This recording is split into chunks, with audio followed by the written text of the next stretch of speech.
Chapter 22.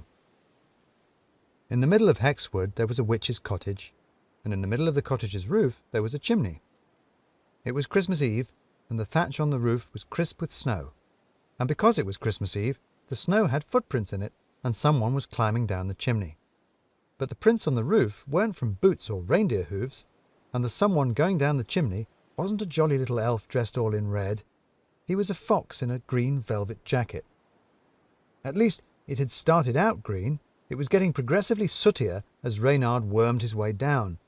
He came to a place where the flue divided and stopped for a moment trying to figure out which branch he needed to take. He squirmed about a bit and pulled a pocket watch from his waistcoat, holding it up to catch the dim moonlight that just about filtered down. Still 20 seconds to go.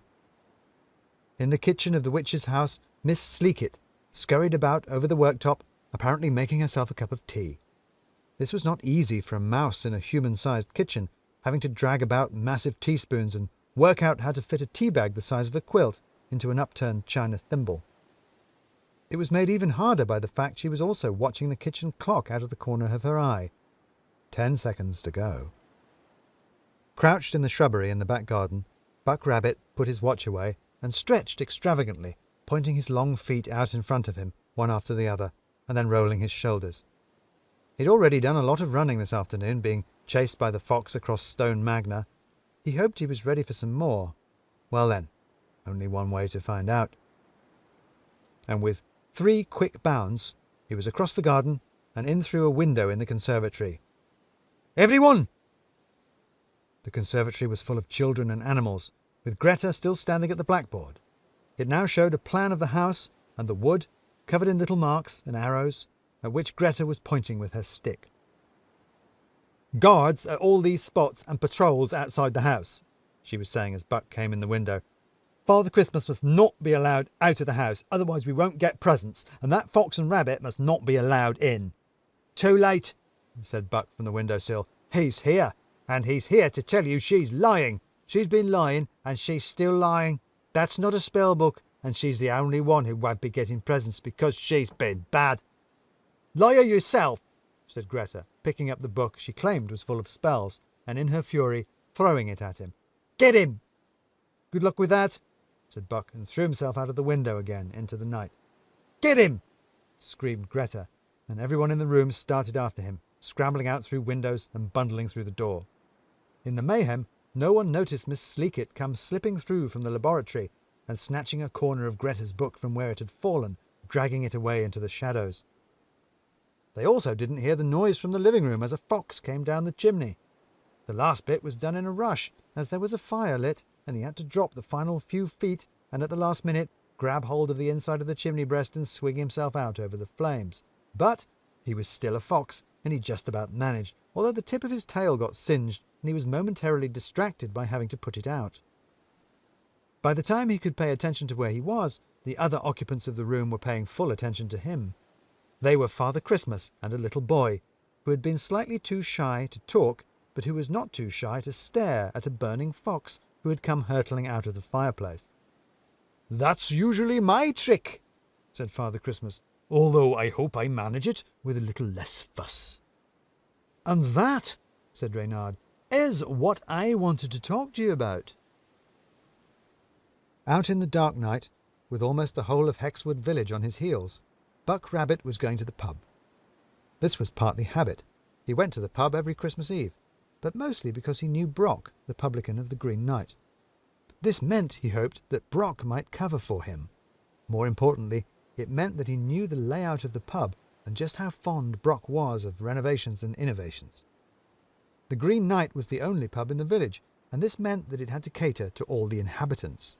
There were the main bars, which were roomy enough for the bigger animals like Brock himself and Reynard the fox, but there were smaller lounge bars for rabbits and weasels, tiny dining rooms for families of mice and voles, and even a beer cellar for the moles.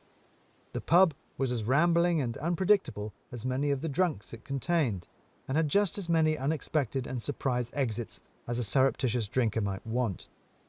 "Evening, Brock," said Buck as he rushed in. "They're looking for you, Bucky boy," said Brock. "You ain't seen me, right?" said Buck. "Seen who?" said Brock to Buck's tail as he disappeared into the back bar. Buck scampered through the bar and then down a corridor lined with snug wooden booths.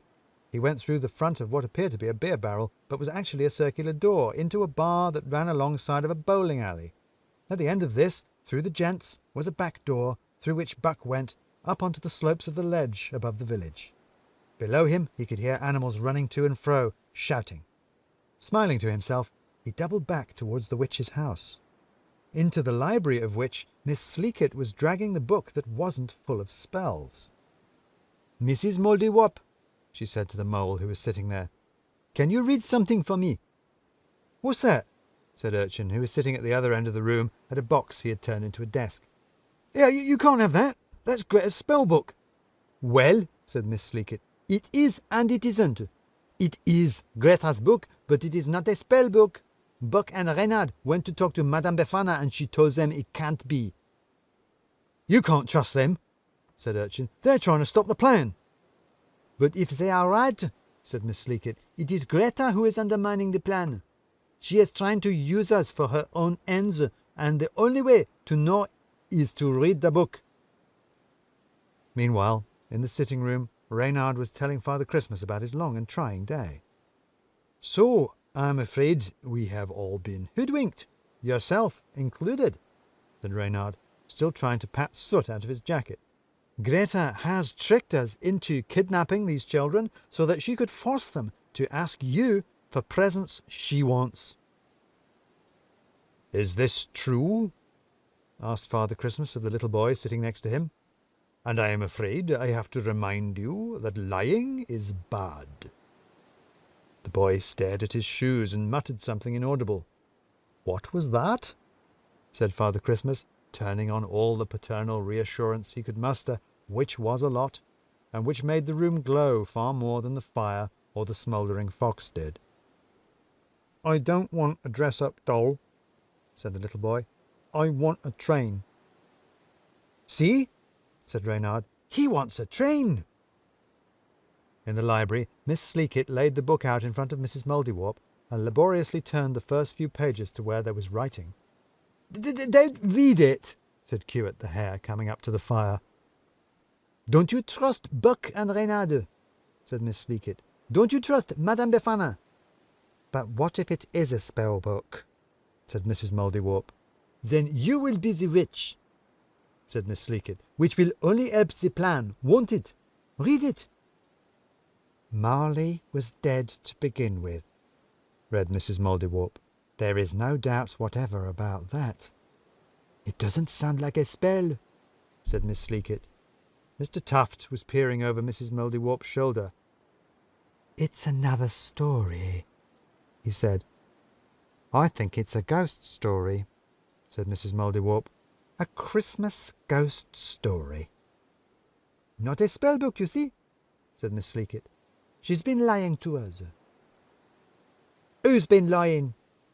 said a voice from the laboratory door, and they turned to find Greta standing there, glaring at them. "Mouse, what are you up to?" "What are you up to, little girl?" said another voice. And there at the dining-room door was Father Christmas, and for once he wasn't looking very jolly.